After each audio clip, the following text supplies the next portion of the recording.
வாழ்க வையகம், வாழ்க வையகம், வாழ்க வளமுடன். குரு வாழ்க, குருவே துணை. குருவின் மலரடி போற்றி. சிந்தனையை உடல் நலத்தை சீரமைத்து உய்வித்த குருவே வாழ்க. தியானமே யோகம், யோகமே ஞானம். மகிழ்ச்சி என்பது என்ன? அதாவது மகிழ்ச்சி என்பது என்ன என்று சொன்னால் ஒரே வார்த்தையில் அது ஒரு உணர்வு என்று சொல்லிவிடலாம். மனதின் உணர்விலே மகிழ்ச்சி என்ற உணர்வு மட்டுமா இருக்கிறது என்று சொன்னால் பல வகையான உணர்வுகள் இருக்கிறது. அதாவது இன்பம் என்று சொல்லுகிறோம், மகிழ்ச்சி என்று சொல்கிறோம், அமைதி என்று சொல்கிறோம், நிறைவு, ஆனந்தம் என்றெல்லாம் சொல்கிறோம், அன்பு என்று சொல்லுகிறோம். ஆரோக்கியம் என்பது கூட ஒரு உணர்வு தான். ஆரோக்கியம் என்பது உடல் சார்ந்தது என்று இல்லை, அது ஒரு உணர்வு சார்ந்தது தான். இது எல்லாமே உணர்வுகள் தான். இந்த உணர்வுகள் அனைத்திலும் சில வித்தியாசங்கள் இருக்கிறது என்பதை நாம் உணர்ந்து கொள்ள வேண்டும். இப்ப நாம சொன்ன உணர்வுகள் எல்லாம் சமுதாயத்தில் மனிதன் தேடிக்கொண்டிருக்கக்கூடிய உணர்வுகள். இதற்கு அப்பால் ஒரு உணர்வு இருக்கிறது, அதுதான் துன்பம் என்ற உணர்வு, யாரும் விரும்பாத உணர்வு. ஆனால் அந்த உணர்வு தான் அடிக்கடி அனைவருக்கும் கிடைத்துக் கொண்டிருக்கிறதாக சமுதாயம் இப்பொழுது சொல்லிக் கொண்டிருக்கிறது. இப்போ மகிழ்ச்சி என்பது என்ன என்பதை நாம் உணர வேண்டும் என்று சொன்னால் ஒரு 2 உணர்வுகளை நாம் எடுத்துக்கொண்டு அதை சிந்தனை செய்து பார்த்தால் இதை சுலபமாக உணர்ந்து கொள்ளலாம். ஒன்று இன்பம், இன்னொன்று மகிழ்ச்சி. இந்த 2 மட்டும் வச்சுக்கோ. இன்பமும் மகிழ்ச்சியும் ஒன்றா என்றால் இல்லை.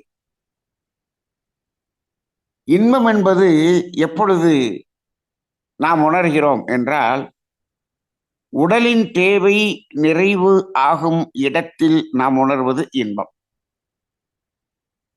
அந்த இன்பமும் நமக்குள்ளாக இருக்கக்கூடிய உணர்வுதான். ஆனால் எந்த இடத்தில் அந்த உணர்வுகள் வருகிறதோ அந்த இடத்துக்கு தகுந்தாற் போல அந்த உணர்வின் தன்மை மாறுகிறது. அதற்கு பெயர்களை நமது முன்னோர்கள் அதற்கு பெயர் அப்படி கொடுத்திருக்கிறார்கள். இது எல்லாத்தையும் பிரித்து உணர்ந்திருக்கிறார்கள் பாருங்கள். நாம் இப்பொழுது அந்த பிரித்து உணர முடியவில்லை. சரி, அப்ப மகிழ்ச்சி என்பது என்ன? மகிழ்ச்சி என்பது என்ன என்று சொன்னால் உடலின் தேவை நிறைவு ஆனவுடன் மனம் தனது தேவையை நிறைவு செய்து கொள்கிறது அல்லவா, அதுதான் மகிழ்ச்சி. மனதின் தேவையை நிறைவு செய்து கொள்வதுதான் மகிழ்ச்சி. இப்ப அப்படிலாம் பார்த்தோம்னா உலகத்தில் உடலின் தேவையை விட மனதின் தேவைதான் மனிதனிடம் அதிகமாக இருக்கிறது. சரி, அப்ப அதை நிறைவு செய்து கொள்ளும் போது மகிழ்ச்சி தானே என்று சொன்னால் மனதின் தேவை என்பதே நமக்கு முதலில் தெளிவாக தெரிய வேண்டும். மனதின் தேவையில் ஒரே ஒரு இடம் மட்டும் நமக்கு முரண்பாடாக இருக்கிறது. என்ன என்று சொன்னால் உடலின் தேவை மட்டும்தான் அடைதல், பெறுதல் என்ற வார்த்தைகளை உள்ளடக்கியதாக இருக்கும். இது நல்ல தெளிவா நம்ம புரிந்து கொள்ள வேண்டும். மனதின் தேவையில் பெறுதல் என்பதோ அடைதல் என்பதோ அங்கு இல்லை. இந்த ஒரு இடம் புரிந்து கொண்டால் இந்த உலகத்தில் இருக்கக்கூடிய இன்னைக்கு இருக்கக்கூடிய அத்தனை அந்த சண்டைகளும் நின்றுவிடும், இத்தனை போராட்டங்களும் நின்றுவிடும். இந்த பாவ பதிவுகளை செய்து கொண்டிருக்கக்கூடிய மனிதர்கள் எல்லாம் மாறிவிடுவார்கள், திரிந்து விடுவார்கள். இதில் பெறுவது என்பதோ அடைவது என்பதோ இல்லை என்று சொன்னால் அப்ப இந்த மகிழ்ச்சி என்பது, இந்த மனதின் தேவை என்பது அதில் என்ன இருக்கிறது என்று சொன்னால் ஒரே ஒரு இடம்தான், அது ஒரே ஒரு வார்த்தை தான், ரசித்தல் என்பது மட்டும்தான் மனதின் தேவை. அப்ப அந்த ரசித்தல் என்ற ஒரு நிலை இருக்கும் பொழுது அதுதான் மகிழ்ச்சி. இப்ப இதையே அடைதல் பெறுதல் என்று வரும் பொழுது அது என்ன ஆகிறது?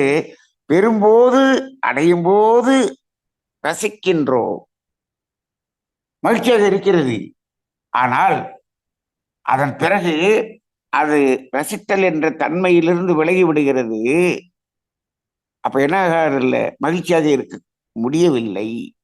முடியவில்லை. நம்மிடம் பெற்றிருக்கக்கூடிய பொருளாக இருந்தாலுமே அது இப்பொழுது இங்கு இருக்கிறது, அது என்னுடையது என்ற ஒரு எண்ணம் இல்லாமல் அதை ரசிக்கும் போது மகிழ்ச்சியாகத்தான் இருக்கும். மகிழ்ச்சியாகத்தான் இருக்கும். ஆனால் அது என்னுடையது என்ற அந்த உணர்வுக்கு வருகிறது பாருங்கள். அப்ப என்ன ஆகுது அப்படின்னு சொன்னோம்னா, இந்த இடத்துல ஒரு 2 உணர்வுகள் வந்துடும். என்னுடையதாக இருக்கிறது என்னுடையதாகவே இருக்க வேண்டும், இது வெளியே போய்விடக் கூடாது என்பது ஒன்று. வெளியில் இருப்பது என்னுடையதாக வர வேண்டும், இந்த 2 இருக்குது. எனக்கு வர வேண்டும் என்பது ஒன்று. சரி, வந்துருச்சுல்ல, வந்த பிறகு ரசித்துக் கொண்டிருக்க வேண்டியதானே என்று சொன்னார். ரசிக்க முடியவில்லையே. ஏன்? இது என்னுடையதாக இருப்பது பிறருடையதாக மாறிவிடக் கூடாமல் அதை காத்துக்கொண்டு இருக்க வேண்டும்ங்கிறதுக்காக முயற்சி செய்யறோம் பாருங்க, அதுதான் துன்பம். இன்னைக்கு மனுஷன் அந்த துன்பத்துலதான் 95% இருக்கிறான். இருப்பதை இழந்து விடக்கூடாது. இப்போ பெரிய பில்கேட்ஸ் இருக்காரு, பெரிய கோடீஸ்வரன் இருக்காரு, மகிழ்ச்சியாக இருக்க வேண்டியதானே? இருக்க முடியவில்லை என்கிறான். ஏன்? இதுவரை வந்து விட்டேன், இதுவரை வந்ததை நான் இழந்து விடாமல் காத்துக் கொள்வதற்காக நான் எப்படி இருக்கிறேன்? துன்பப்பட்டு கொண்டிருக்கிறேன். ஒண்ணுமே பண்ண முடியாது. இந்த மனிதர்களை திருத்தவே முடியாது. ஏன்? ஏன் இதை இழந்து விடக்கூடாது? இது எதற்கு? எதற்கு? இது உன் உடலின் தேவைக்கா? சரி, விட்டு போகட்டும், உன் குடும்பத்தின் தேவைக்கா? பரம்பரையின் தேவைக்கு என்று வைத்துக் கொண்டிருக்கிறீர்கள். எப்படி மகிழ்ச்சியாக இருக்க முடியும்? கண்டிப்பாக மகிழ்ச்சியாக இருக்க முடியாது. இதை ஒரு திரைப்படத்திலே ரஜினிகாந்த் வயசான வேஷம் போட்டு ஒரு ஒரு துறவி மாதிரி உட்கார்ந்துருப்பார்.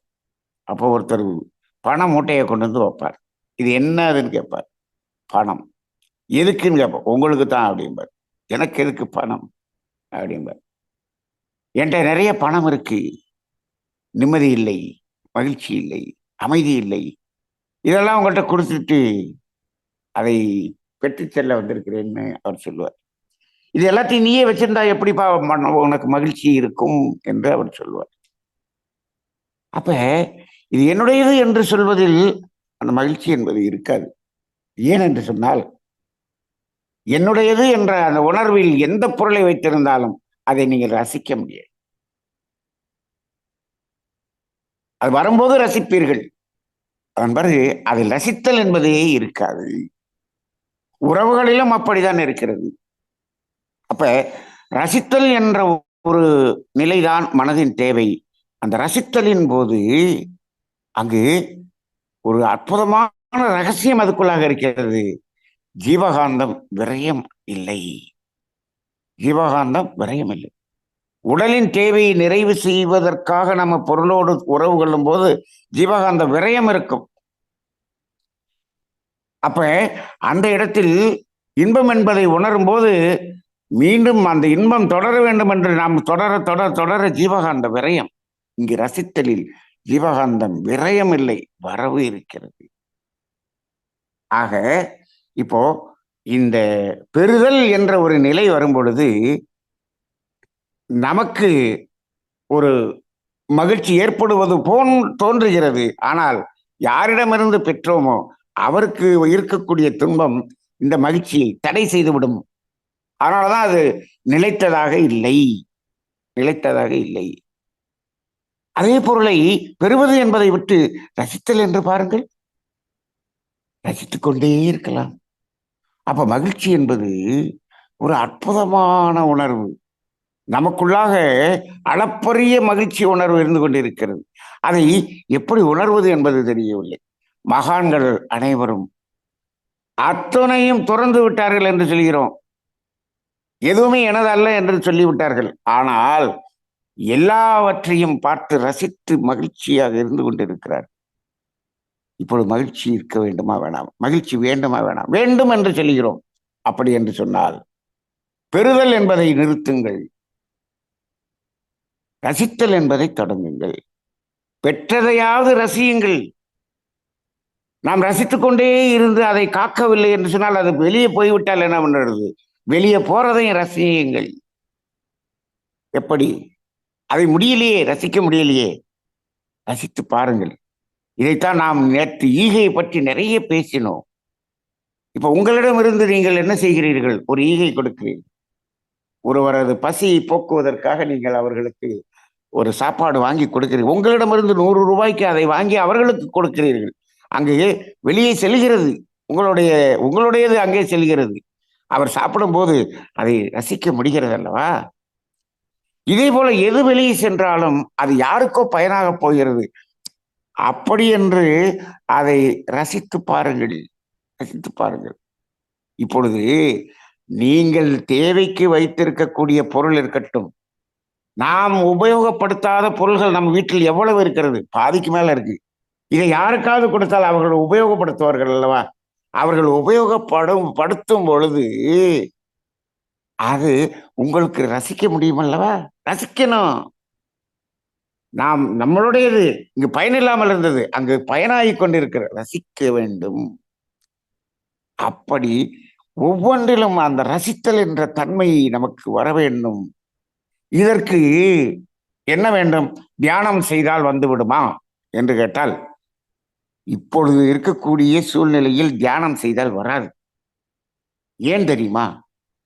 இன்னைக்கு தியானத்தை நிறைய அந்த தியானம் பண்ணுங்க, இந்த தியானம் பண்ணுங்க, இதை பண்ணுங்க, அதை பண்ணுங்க, ஆற்றல் வந்துடும், இந்த வந்துடும், இதெல்லாம் சொல்றாங்க. ஆனால் இப்போ இந்த புரிதல் இல்லாமல் தியானம் செய்தோம் என்று சொன்னால் ஏற்கனவே இருக்கக்கூடிய அந்த பழக்கத்தினுடைய பதிவு மேலோங்குமே தவிர, அதனாலதான் இன்னைக்கு தியானம் செய்த பிறகு, தியானம் செய்த பெரிய பெரிய அளவில் ஆழ்ந்து தியானம் செய்து, நான் இத்தனை நாள் மௌனம் இருந்து தியானம் செய்து அப்படி இருந்து இப்படி இருந்து, அவர்கள் எல்லாம் பேராசை பிடித்தவர்களாக இருக்கிறார்கள். ஏன்? ஆற்றலை பெருக்கி விட்டார்கள். அவர்களிடம் இருந்த ஆசைகள் பெருகி அது பெருகிவிட்டது.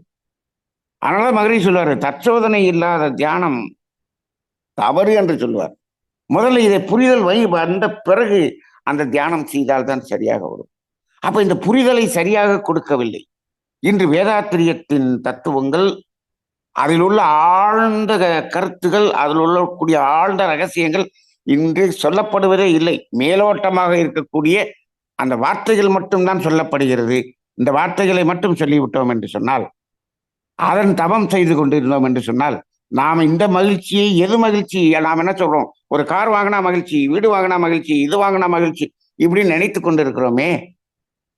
தியானம் செய்து அது வாங்குவதற்கான சூழல் தான் அங்கே வந்து கொண்டிருக்கும். அதையுமே இப்பொழுது என்ன செய்யறோம்? தியானம் செய்துவிட்டு அந்த கார் வாங்குறதாக மனதில் நினைத்துக் கொள்ளுங்கள், உங்களுக்கு வாங்கி விடுவீர்கள். வாங்கிய நேரத்தில் மகிழ்ச்சி அடைவீர்கள். அப்புறம் முழுக்க முழுக்க துன்பம்தான். அப்ப இதை பெறுவது என்பதற்காக தியானம், ஏன்னா ஏற்கனவே அததான் மனதுல இருக்கு. அதுல ஆற்றலை பெருக்கி விட்டோம்னு சொன்னால் நம்மிடம் இருப்பது பெருகிவிடும். ஆக இப்பொழுது ஆன்மீகத்தில் தியானம் என்பதை விட புரிதல் என்பது, உண்மை புரிதல் என்பது நிறைய தேவைப்படுகிறது.